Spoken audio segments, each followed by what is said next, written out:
Hello, and welcome to KPCRadio.com. This is the Los Angeles artist. COVID-19 has impacted everyone around the world. Los Angeles has been shut down for close to 9 months now. Many theaters and other indoor venues do not seem to be opening anytime sooner. Therefore, this has become the main topic of discussion for me and my guest today.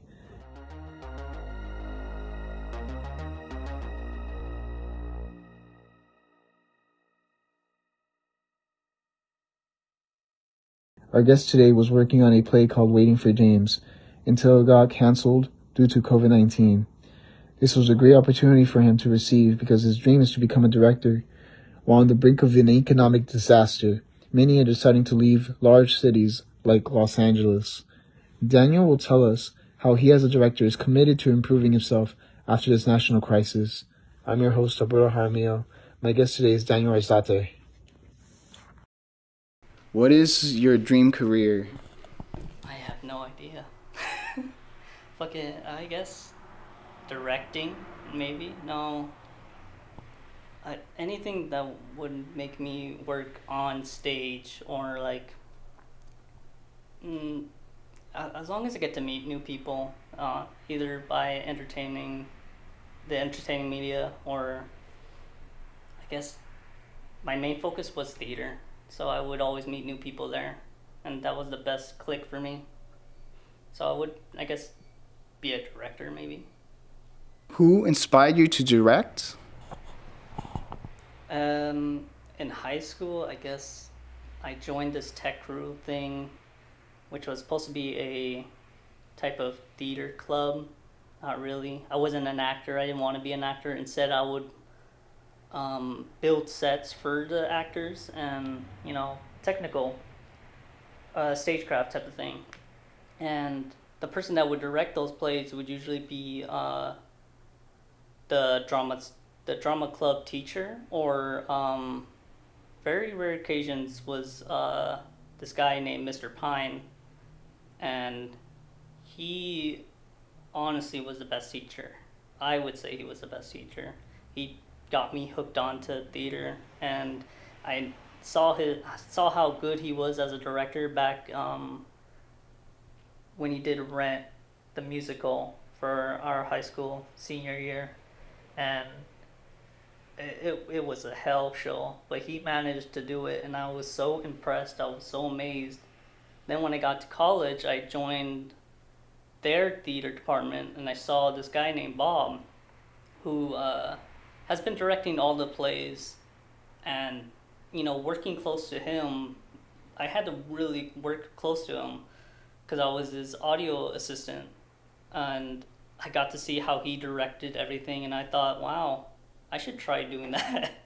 So I was enrolled in Bob's like Theater 100 Introduction to Theater, and at the end they give out like a little project of a little play. One of the students makes a script, everybody else does like either directing, lighting, etc., etc. And I decided I want to do directing, because I know I would get in as a director in that class, because I worked with Bob throughout that whole year, so he even said like, I can trust you on like directing. You saw me just basically imitate me, and I was like, all right. What media or theater plays did you look up to and were inspired to create your own work?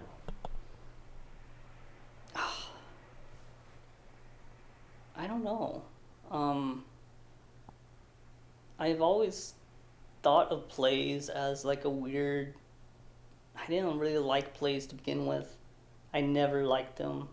As a kid, my mom would always show me like musicals and things like that, and she would tell me like those are plays that are presented on stage, and I thought that's cool, but I kind of don't like musicals, and my mom laughed because she was like, that's that makes sense because I don't really like musicals as well, but I do like Grease, and I was like, all right. Um, I wouldn't say I have anything that I favor in theater. I always just enjoy making traditional plays, as in like non-musicals. Anything that's non-musical, I would do 100%. How has COVID-19 impacted you? Oh my god. So I I was a director in the beginning of the year 2020. And Darla came up to me, which was she was going to be the producer as for the drama club in the at college, and she came up to me and she was like, I saw your work at Bob's class. Are you interested in directing an actual play here on campus? I was like, hell yeah, I actually would love that. And we kept on contact, and she gave me scripts. I fell in love with Waiting for James because I very deeply love romance, and that whole romantic feel I love. But as a director, I started doing staging. It was my first time doing all that in a real time like theater. I wouldn't call it real time. It's a college theater, but it was an experience. I found what my weakness was when it comes to directing, which was I can't word some things right. And when COVID started, which was like in March, I believe, we were so close to finishing. We were actually finished with the play by the time it was canceled, and it was somewhere in the middle of March where I remembered Darla came up to me and she whispered, "Danny, don't get mad, but we have to cancel the play due to COVID." And oh my god, I threw my backpack like across the room in the green room. Everybody was right behind me because we were gonna have a meeting to discuss what was the cancellation, and Darla's like, "Danny, just calm down, all right? It's not that big of a deal. Come on, just calm down." And she didn't say it was not big of a deal. She was just like, "Calm down." And I remember just like furiously just like tapping my foot and sitting next to Darla as she told everybody that the play was canceled due to COVID. And I was like, "I'm gonna buy myself a fucking smoothie or something." And all that work I'd done just got tossed away due to COVID. I don't blame it. It's really hard because like I hate wasted effort as a person. So seeing that happen to me was just so irritating. Everybody was crying that day, and I don't blame them. You put so much work into doing something and it's gone like that. When I got home, I was like, "Fuck, dude, I'm so upset, dude. Fuck COVID." And at least they canceled all plays. They canceled everything. So I was like, you know what? At least they're not favoriting someone, I guess. So fuck COVID. We were so done too. We were literally just like, we were gonna do tech show, which is like a tech run, which was like a full run through for tech, and then a pre-show, or no, costume show or whatever, the next week before it got canceled. And oh my god, literally the play was finished, and the only people that saw it were like the actors and techies. Staging, the lightings and everything was last minute though too. So I was so mad, dude. I could not handle the amount of things I lost. And it's just a play. I gotta remind myself it's just a play. But god damn it, as a person, I don't like wasted effort. And to see it gone like that is just irritating. Health experts like Dr. Anthony Fauci have stated that society will go back to normal by end of 2021. What do you think this means for the future of plays, and theaters. I didn't know that. uh, there's definitely going to be a huge impact in terms of like this is a whole new era. It's very different from how I would usually think. This is very new, and to be honest, I personally don't think I'm going to be working on the play next year. Me and Darla talked about it. We're like, maybe we're not going to work on it. Maybe we just have to scrap it and just bury it under. But I would say, as long as we got a vaccine that's approved and that is delivered to us, I feel like society can, pull itself back together, just one step at a time. Because of this pandemic, many are deciding to leave large cities like Los Angeles. Are you considering leaving anytime in the future? Hell no. I have to find, at this point right now, I have to find either a college I have to transfer to because I'm nearing up my AA. What tends to be the hardest part about directing, in your opinion? Wording. I cannot, for the love of God, word out the direction I want or directing I want, like staging. I had so much difficulties just wording out what I want on stage with actors that I nearly was like, I probably can't do this. I need to talk to Darla and see if she can help me out. Turns out she was like, Danny, you just need to word better. And I was like, I know, but I can't. I don't know how to fix it. She's just like, think before you say something, and then that would work. I try it, and it would take me like a solid 2 minutes just to think about it too, which is really weird, like sad. But as a director, trying it out, I was like enjoying the company around people, and so like they would understand my difficulty and they would work around it, they would work with it. And the best way to do that was to look at Darla and say like, what does he mean? Which was the sad part, but I got the hang of it like near the end. Everything was working how I wanted it. So I guess wording out what I want on stage is the most difficult part for me. As well as like, I probably shouldn't say it, but like actors, there's a saying that's like, actors are the ones that create drama, while techies have no drama. And this play was such a hassle with actors.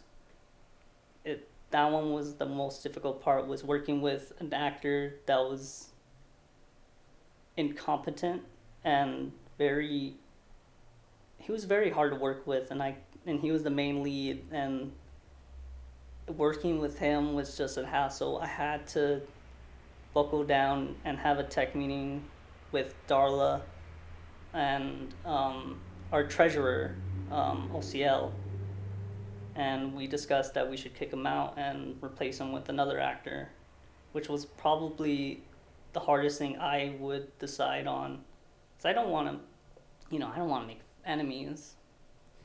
So I guess wording and acting were the difficult part. Actors, sorry. What made the actor hard to work with? He was, oh my god. Let me give you a scenario where we can't go in the green room to practice on a Saturday evening. No, it wasn't even evening. It was noon. And our best bet was to either go to El Carrizo or do it in the lobby. And I was like, let's do it in El Carrizo. It'll be nice to get some fresh air. And when we all got over there to the park, I started staging them and marking areas on the ground, like what would be where and how so. And this actor would he would not get his lines down 100%. And I worked with him personally one on one before this. This was a turning point. So previously I worked with this actor, telling him like, look, it just learn this line. Ask Viv. She's an experienced actor, who is also the main lead. And I told her, can you help him out, give him pointers of learning his lines. And that day at the park was just hell. He said he doesn't feel the character. He doesn't feel how he can relate to him. He needs the character to be 100% him. And because he kept on telling me, I feel this character is just like me. I am like this character 100%. Like, I can relate to him so well. It's amazing. And I told him, okay, that's good. That's what you're supposed to do as an actor.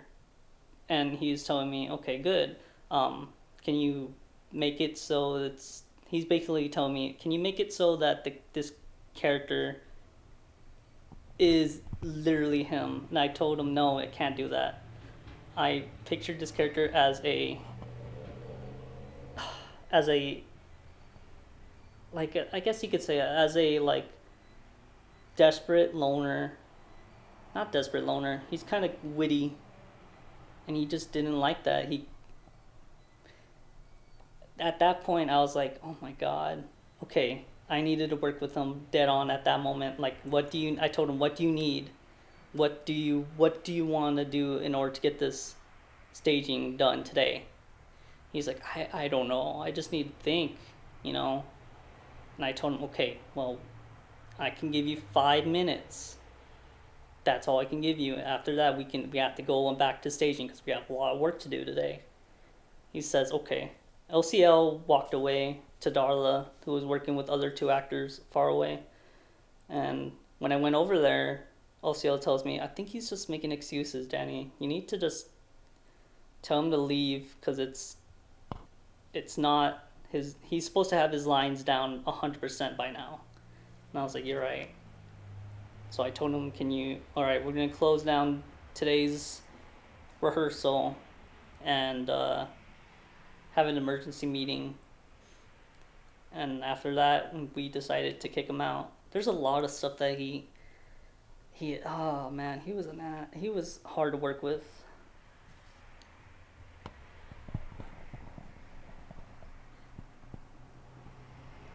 If you don't end up becoming a director, what would be your second choice as a career? I have no idea. I was interested in audio directing, not audio, I was interested in doing audio for plays. That's how I started in high school. And that's what I did for the college, working with Bob. I was his audio designer. I never really liked audio. I don't like it. It's very hard. It's not hard. It's just, you have to know a lot of things for software development, I guess. You have to know what each software does. Like, I was using Adobe Audition for the rest of the play. I guess audio designer, maybe stage manager, but that apparently is hell compared to like all the other roles. You need 3 stage managers in order to do one good play. And I was like, god damn, that's hard. If you can tell yourself 5 years in the past something that you've learned, what would you tell yourself? 5 years. I would have been... Damn, how old would I have been? Like 16? Yeah. Did you have the same dreams and aspirations you do now?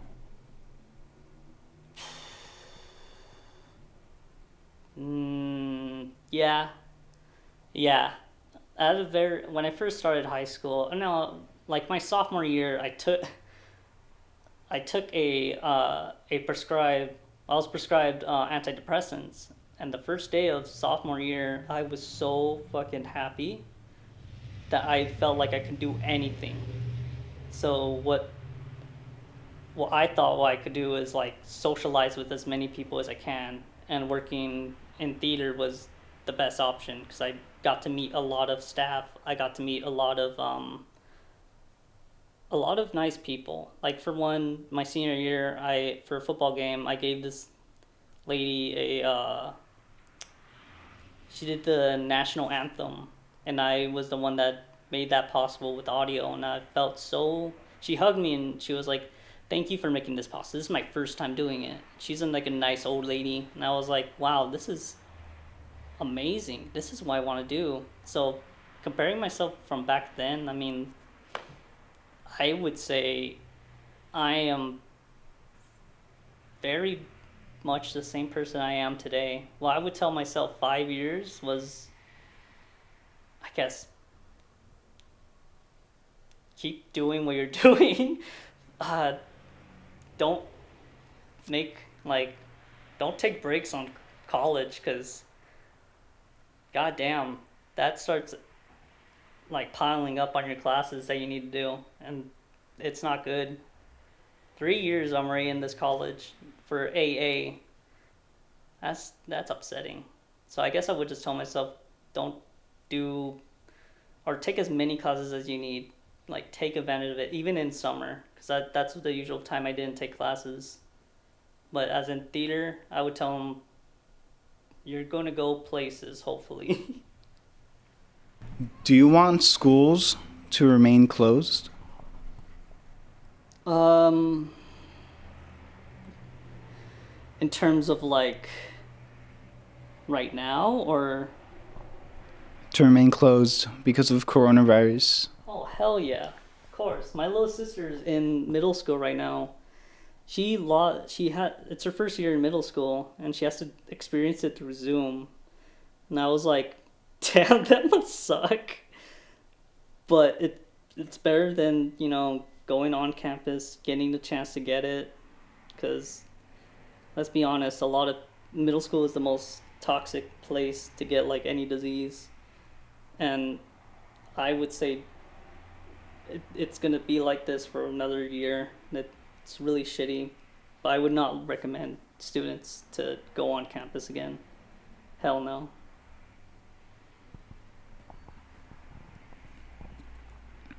Where do you see yourself in 5 years? Oh fuck, I don't know. On maybe, goddamn, I don't know.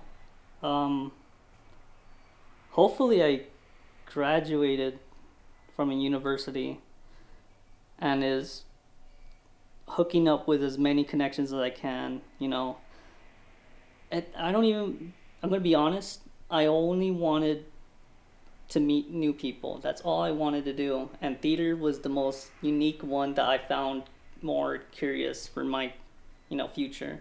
I thought like, okay, I like meeting new people. This is one way I can meet a lot of new people. I should do it.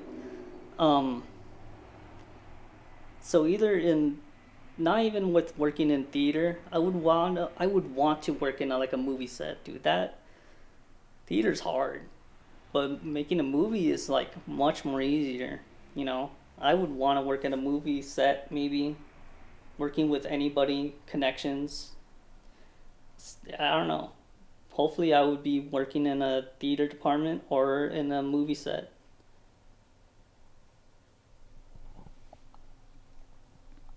We're very close to Election Day, November 3rd. Who do you know? Have you decided who you're voting for? No, I I always try to stay out of politics, and I could see why people like hate election year, because goddamn, there's so much like rumors or fucking gossip between each president or each candidate. They're both very idiotic people, and I don't really approve of them. As running for a nation. I would say I'm undecided. At this point, they're both idiotic, leaders that are followed by more idiotic people in this country, which is, I don't see them. You see like these Trump supporters and Biden supporters, but like I don't see them in my day to day I don't see them on my day to day living. I only see them like on media or anything like that, either by people making fun of them or them making fools of themselves. And I always think like this is what America is. It's so idiotic. So I guess I'm undecided. They're both terrible leaders. Maybe a third party. Last election was more. I was it like 2016. I was barely turning 17, so I could not vote that year, and I was so upset. Like I was like, oh shit, oh I wanted to try voting. Um, and when I saw people like going in the booth, or my mom going in the booth and voting, um, she voted for Democrat. Um, Mainly because if it wasn't for like a lot of like, that's how we get our welfare. So comparing it with now, I guess like, fuck. I guess I just vote for Democrat at this point. I don't know. I don't want to vote. I probably shouldn't. People are telling me that they're not gonna vote. You know. Just the other day, I was texting to one of my friends. I was like, "Hey, Who are you gonna vote for?" And he reminded me that he was 17, and I was like, "Oh shit, never mind." No, he just turned 18. That's right. That's right. He also had it was either 18 or 19. I'm a bad friend. All I know is that he also had a stroke that next day, and I was like, oh shit. He was diagnosed with diabetes, but that's beside the point. Um, I told him who's he voting for, and he tells me I probably am not gonna vote. And I was like, I shouldn't either. There are many people in Los Angeles who have lost their livelihoods because of this pandemic. Daniel Arzate is an example of a person who should get a second opportunity. This was the Los Angeles Artist on KPC Radio. .com.